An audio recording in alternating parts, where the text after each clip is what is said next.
Assalamualaikum warahmatullahi wabarakatuh. Perkenalkan, nama saya Dewa Rangga Pratama dari TI semester 3. Di sini saya akan membahas tentang pemrosesan dan pemformatan gambar grafis.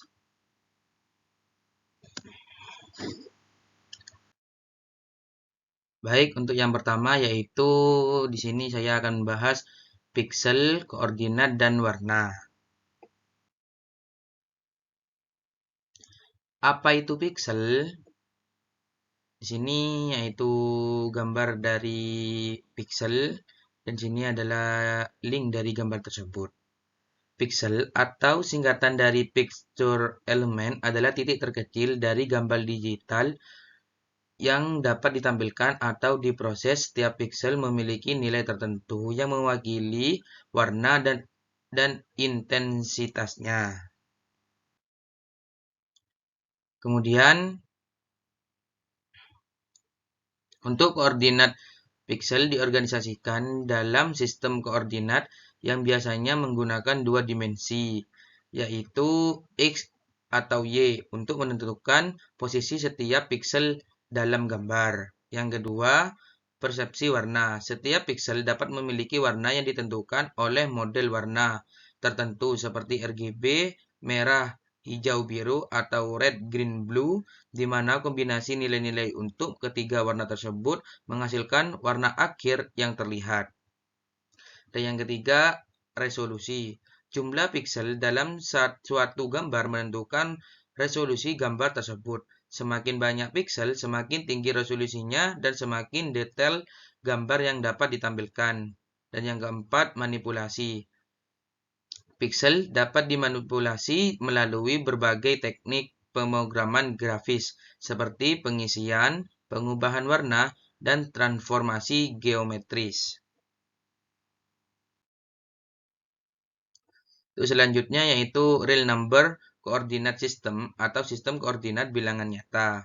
Sistem koordinat ini memungkinkan representasi posisi objek dengan angka real, berbeda dengan sistem pixel yang menggunakan bilangan bulat. Untuk koordinat dalam 2 dimensi dan 3 dimensi, dalam sistem 2 dimensi posisi titik dinyatakan dengan posisi XY, sedangkan dalam sistem 3 dimensi posisi titik dinyatakan dengan tripled atau X, Y, Z. Contoh titiknya yaitu 0,5, 1,5 dalam koordinat 2 dimensi menunjukkan posisi di tengah antara 2 pixel. Selanjutnya yaitu aspek rasio. Aspek rasio atau aspek ratio dalam desain merujuk pada perbandingan antara lebar dan tinggi suatu gambar, elemen visual, atau layout. Ini adalah rasio numerik yang menggambarkan proporsi bentuk visual dan sangat penting dalam desain grafis, fotografi, video, serta desain web. Kemudian untuk di sini yaitu contoh format umum aspek rasio, yaitu 16.29 yaitu digunakan sebagai widescreen, digunakan dalam layar televisi modern, monitor, komputer, video YouTube, dan presentasi. Sangat umum untuk video dan konten multimedia karena memberikan tampilan yang lebar dan ideal untuk layar modern. Yang selanjutnya yaitu 4:3 standar. Aspek rasio yang dulu banyak digunakan pada televisi lama dan monitor komputer masih digunakan dalam beberapa aplikasi fotografi atau presentasi. Selanjutnya 1:3 square. Aspek rasio persegi sering digunakan di media sosial seperti Instagram atau tidak elemen grafis tertentu seperti icon, memberikan kesan simetris dan stabil dalam desain. Selanjutnya 2:3 fotografik standar.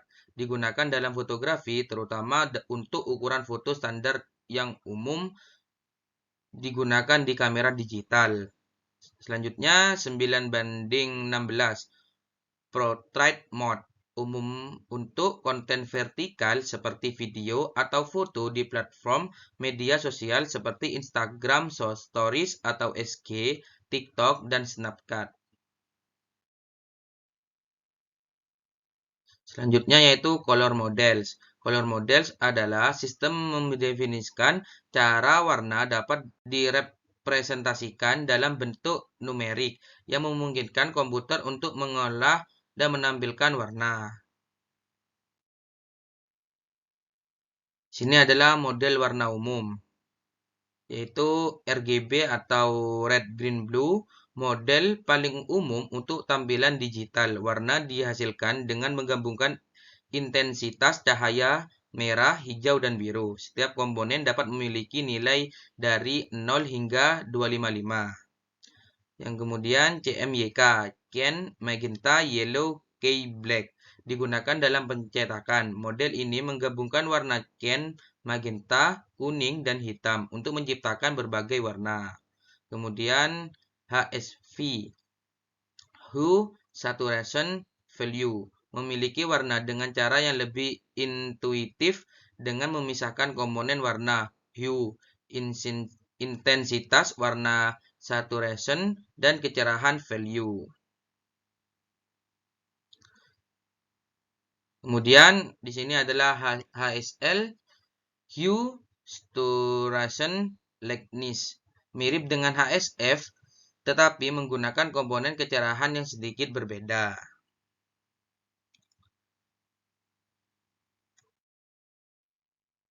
Kedua yaitu shapes atau bentuk. Di sini adalah contoh dari gambar shapes atau bentuknya.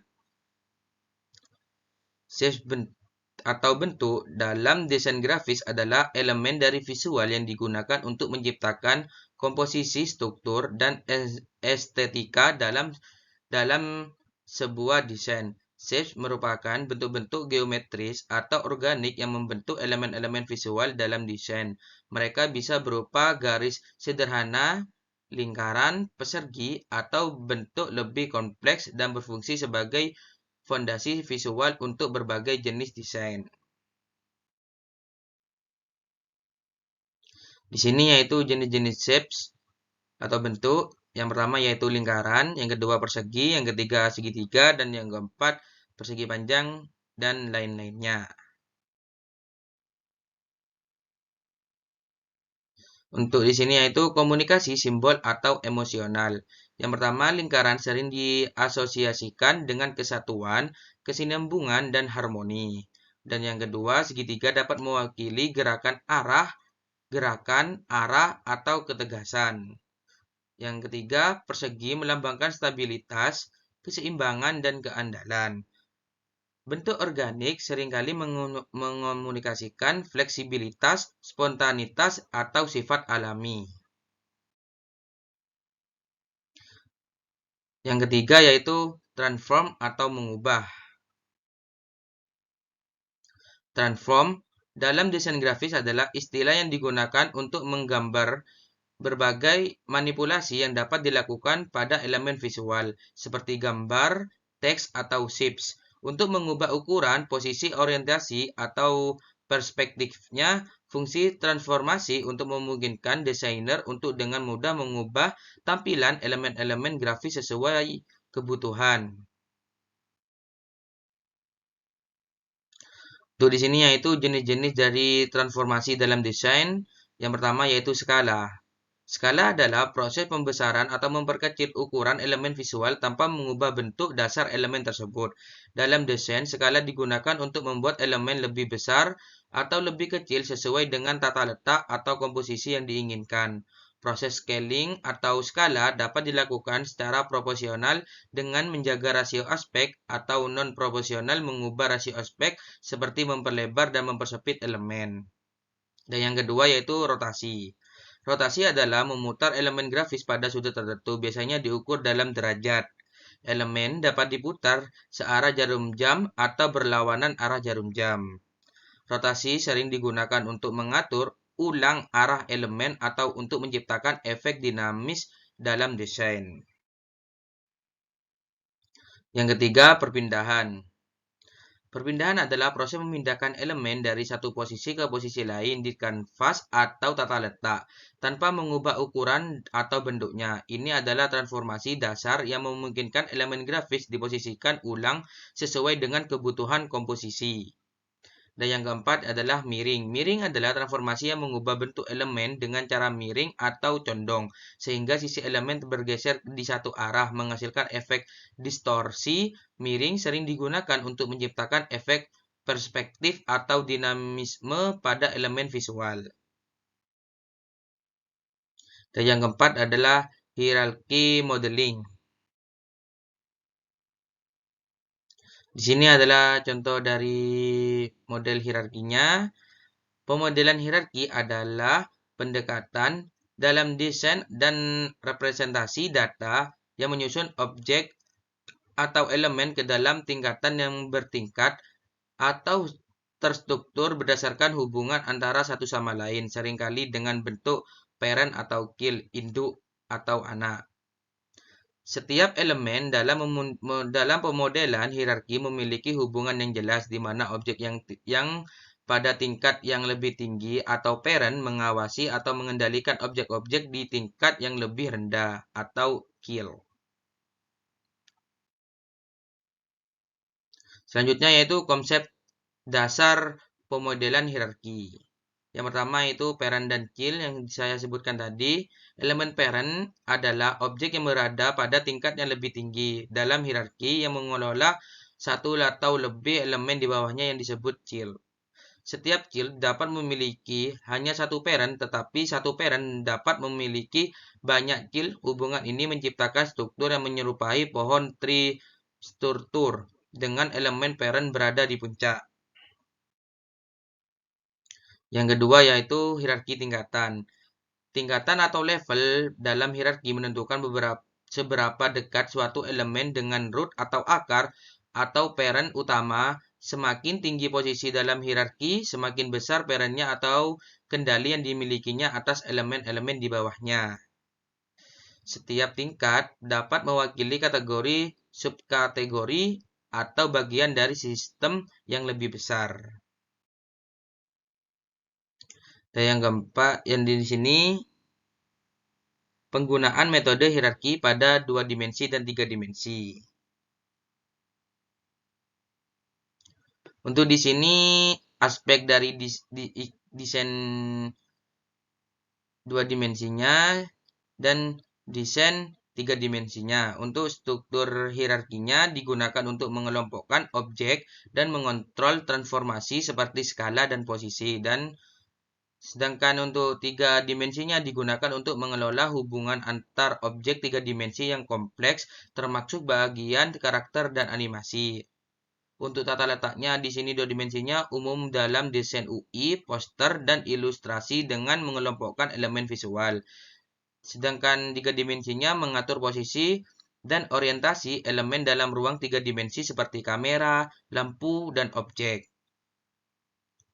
Animasi dalam 2 dimensi mengontrol pergerakan elemen 2 dimensi seperti karakter atau objek ilustratif. Sedangkan 3 dimensi digunakan dalam rigging dan animasi karakter 3 dimensi serta pergerakan kompleks objek dalam ruang. Untuk pengelompokan objeknya untuk 2 dimensinya yaitu objek bisa digabungkan menjadi satu entitas sehingga lebih mudah diatur dan dimodifikasi. Untuk yang 3 dimensinya mengelompokkan lebih kompleks dengan struktur bond atau tulang dalam ring untuk karakter serta objek. Untuk aplikasi 2 dimensinya yaitu seperti Adobe Illustrator, CorelDRAW, sama After Effects. Untuk 3 dimensinya yaitu seperti Blender, Maya, 3ds Max, Cinema 4D.